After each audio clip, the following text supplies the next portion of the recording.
Hello guys, आज हम लोग डिस्कस करेंगे क्लास 10th का एक वेरी इंपॉर्टेंट क्वेश्चन जो ये है कि find the nature of roots of the following quadratic equation if the real root exist, find them. और आपका क्वेश्चन क्या है? मैंने तो क्वेश्चन यहाँ लिखा नहीं, तो मैं एक क्वेश्चन लिख रहा हूँ आपके समक्ष।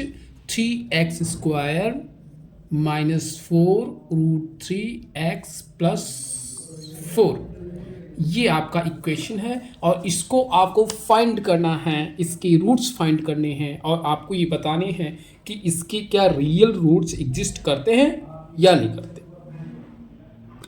आइए इसके रियल रूट्स को पहले हम लोग चेक करते हैं कि इसके रियल रूट्स निकलेंगे कि नहीं निकलेंगे। वैसे ये क्वेश्चन बेहद इंपॉर्टेंट है आपके बोर्ड एग्जाम के लिए, तो देखते हैं। तो पहले हम सॉल्यूशन में इस क्वेश्चन को, इक्वेशन को लिखेंगे। 3x²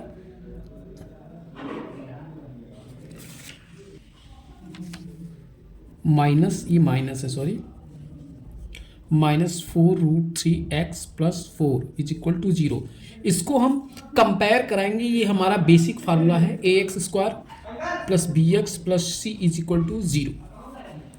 अब से कंपेयर कराएंगे, कंपेयरिंग दिस इक्वेशन। इस इक्वेशन से हम क्या करेंगे? कंपेयरिंग करेंगे। अच्छा, जब इस इक्वेशन से हम कंपेयर करेंगे तो क्या होगा? a की वैल्यू क्या निकल के आएगी? 3, और b की वैल्यू क्या निकल के आएगी? -4√3, और c की वैल्यू क्या निकल के आएगी? 4 आएगी। जैसे a की वैल्यू 3, b की वैल्यू -4√3 और c की वैल्यू 4। अब हम जानते हैं 3 कैटेगरी होते हैं और हमको ये देखना है इसकी रियल वैल्यू एग्जिस्ट कर रही है कि नहीं कर रही है, यानी इसके रूट निकल सकते हैं कि नहीं। तो आपको 3 लॉज पढ़ाए गए थे इस क्वाड्रेटिक इक्वेशन में, क्या आपको याद है? d = 0। अगर d = 0 यानी d की वैल्यू 0, डिस्क्रिमिनेंट होता है, वह d = डिस्क्रिमिनेंट। और डिस्क्रिमिनेंट का फार्मूला क्या होता है?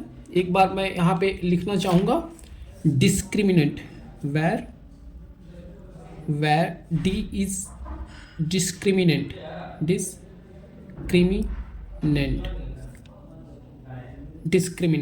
और d का पूरा फार्मूला क्या होगा? d = b² - 4ac रखेंगे। d की जगह पे पूरा वैल्यू रखेंगे तो यहाँ पे b² - 4ac is equal to 0 हो जाएगा। अब यहाँ पे b की वैल्यू क्या है? -4√3 का होल स्क्वायर -4 क्रॉस a की वैल्यू 3 है, c की वैल्यू 4 है, तो 4। इसका स्क्वायर करेंगे तो 4 का स्क्वायर 16 और √3 का स्क्वायर क्या होता है? 3 होता है। ओके, माइनस माइनस प्लस √3, ये देखो ये फार्मूला होता है √a क्रॉस √a, कितना हो जाएगा? a हो जाएगा। ठीक, तो इतना आपको समझ में आया? इतना आई होप आपको समझ में आया होगा।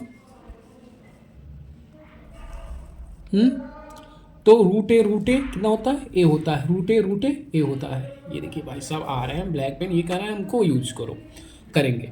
तो ये हो जाएगा स्क्वायर, -4 4 जा 16, 3 जा 48, और 48 में से 48 जाएगा और 16 3 जा 48, 48 - 48 इज इक्वल टू 0। आया कि नहीं? 0 आया, आ गया। 0 इज इक्वल टू 0, यानी इसके दोनों जो रूट्स होंगे वो क्या होंगे? रियल होंगे। We got real roots and equal, and क्या मिलेगा? इक्वल मिलेगा। ठीक है, यानी इसके रूट्स जो हैं, इसके रूट क्या है, सॉरी, इसके जो रूट हैं वो फाइंड किए जा सकते हैं। और कैसे रूट आएंगे? रियल रूट आएंगे। ये रियल है, ये रियल है, रियल रूट होंगे और इक्वल आएंगे। ठीक है, रियल रूट होंगे और कैसे होंगे? इक्वल आएंगे, यानी इसके रूट फाइंड किए जा सकते हैं। आइए तब हम इनके रूट को फाइंड करते हैं। कैसे फाइंड करेंगे? तो हमारा इक्वेशन क्या था? आप देखेंगे इक्वेशन था 3x² - 4√3x+4 is equal to 0। ये हमारा इक्वेशन था। अब इस इक्वेशन को हम कैसे सॉल्व करते? देखो, जोड़ने पे, ऐड करने पे क्या आना चाहिए? a + b -4√3 आना चाहिए, और वहीं a और b का मल्टीप्लिकेशन क्या आना चाहिए? 12 आना चाहिए। तो हम बताएंगे a इज इक्वल टू क्या? -2√3 रखने पे, और b इज इक्वल टू -2√3 रखने पे। ठीक है, a की जगह पे -2√3 रखने पे, b की जगह पे -2√3 रखने पे। तो a की जगह पे देखो, इसको हम यानी -4√3 को हम लिख सकते हैं -2√3 x -2√3x। भाई -2√3x -2√3x -4√3x हो जाएगा। ये वाला टर्म आ जाएगा कि नहीं आ जाएगा? बिल्कुल।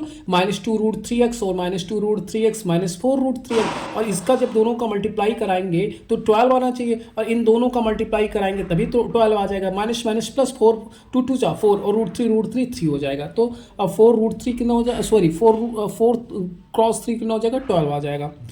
ये x + 4 = 0। ओके, अब यहाँ पे देखेंगे √3 इसमें है, क्योंकि 3 को हम √3 लिख सकते हैं। अरे भाई √3 को √3 क्रॉस √3 = 3 होता है, यानी 3 को हम √3 और √3 लिख सकते हैं। तो यहाँ √3 यहाँ भी है, इसमें भी है, x इसमें भी है, इसमें भी है। √3x कॉमन ले लेंगे तो क्या बचेगा, √3x -2, और यहाँ पे माइनस बोलो, यहाँ पे क्या बचेगा, 2 कॉमन लेंगे, -2 कॉमन लेंगे तो √3x -2 = 0। यहाँ पे देखेंगे √3x -2, और यहाँ पे √3x -2 = 0। अब देखो, अब यहाँ पे हम लोग एक काम करेंगे। क्या है वो काम? वो काम ये है कि √3x -2 को 0 के बराबर कर देंगे। यहाँ भी √3x -2 को 0 के बराबर कर देंगे। तो x की वैल्यू ये माइनस में इधर आएगा, प्लस में, गुणे में है, इधर आएगा भाग में होगा, यानी अपॉन √2√3। और यहाँ पे x की वैल्यू क्या बनेगी, माइनस में इधर आएगा प्लस में, ये डिवाइड में इधर आएगा मल्टीप्लाई में। ये दोनों वैल्यू क्या आई, इक्वल आई और सेम आई। जैसे कि पहले ही आपको मैंने बता दिया था, इनके जो दोनों रूट्स होंगे वो क्या होंगे, दोनों रूट इक्वल, रियल रूट्स होंगे और इक्वल होंगे। देखें आप, दोनों रूट क्या आ गए हैं, रियल आ गए हैं और इक्वल आ गए। दोनों रूट इनके क्या है, रियल आ गए और इक्वल आ गए। तो आपका ये क्वेश्चन था। तो एक बार मैं इस क्वेश्चन को और एकदम सम अप करके आपको समझाना चाहूँगा। वो क्या है, देखिए यहाँ पे आपसे कह रहा है कि find the nature of the roots. आपको नेचर ऑफ रूट्स बताने हैं। तो नेचर ऑफ रूट्स उसी डिस्क्रिमिनेंट, ये वाला डिस्क्रिमिनेंट फार्मूले से हम लोग नेचर ऑफ रूट्स बताएंगे। यही नेचर ऑफ रूट्स का फार्मूला, d = 0। अगर ये d = 0 आता है तो इसका नेचर ये बनेगा कि ये रियल रूट्स होंगे और दोनों इक्वल रूट्स होंगे। जबकि हम लोगों ने जब सॉल्व किया तो रियल और इक्वल दोनों आए थे, और उन रियल रूट्स को आपको फाइंड भी करना है। तो 3x² - 4√x + 4 = 0। इसको मैंने ax² + bx + c = 0 से क्या कराया, कंपेयरिंग कराया। तो a की वैल्यू और b और c की वैल्यू हम लोगों को प्राप्त हो गई। d = 0, डिस्क्रिमिनेंट का फार्मूला b² - 4ac होता है। b² - 4ac में हम लोगों ने फार्मूले में रखा b की वैल्यू, a की वैल्यू और c की वैल्यू रखा। b की वैल्यू -4√3 का स्क्वायर करेंगे तो 16√3 हो जाएगा। 16 × 48 होता है, 48 हो जाएगा। और यहाँ पे देखो 4 × 16 और 3, तो 16 16 3 48 होगा, सॉरी 48 होगा। 48 में से 48 जाएगा, 0 = 0। तो यहीं पे रियल रूट और इक्वल रूट्स प्राप्त हो जाएंगे, ठीक है। और यहीं पे हम लोगों ने देखा था कि 3x² - 4√3x + 4 का हमको सॉल्व करना है। तो इसके a + b क्या आना चाहिए, -4√3x आना चाहिए। तो हम लोगों ने देखा कि a की वैल्यू अगर -2√3 और b की वैल्यू -2√3 कर दे तो इनको ऐड करने माइनस माइनस प्लस होता है, 2 2 4 हो जाएगा, 4√3 आ जाएगा। और इन्हीं का मल्टीप्लिकेशन 12 भी आ जाएगा, माइनस माइनस प्लस, 2 2 = 4, 3 = 12 आ जाएगा।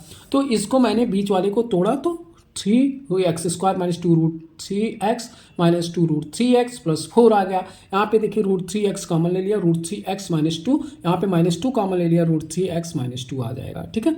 √3x -2 2 बार है तो एक बार कॉमन ले लेंगे, √3x -2। अब √3x -2 को 0 के बराबर करेंगे, माइनस इधर जाएगा प्लस में हो जाएगा, ये मल्टीप्लाई में इधर आएगा डिवाइड में हो जाएगा। सेम ईयर ऐसे यहाँ पे माइनस में प्लस में हो जाएगा, मल्टीप्लाई डिवाइड हो जाएगा। अब यहाँ पे दोनों मोल जो देखेंगे आप, यानी दोनों जो रूट्स देखेंगे, ये दोनों रूट्स क्या होंगे, इक्वल आ रहे हैं, ठीक है। तो यही आपका क्वेश्चन है। ये क्वेश्चन बेहद इंपॉर्टेंट, इस तरीके का बोर्ड में 6 नंबर क्वेश्चन डन है आना। Okay, thank you.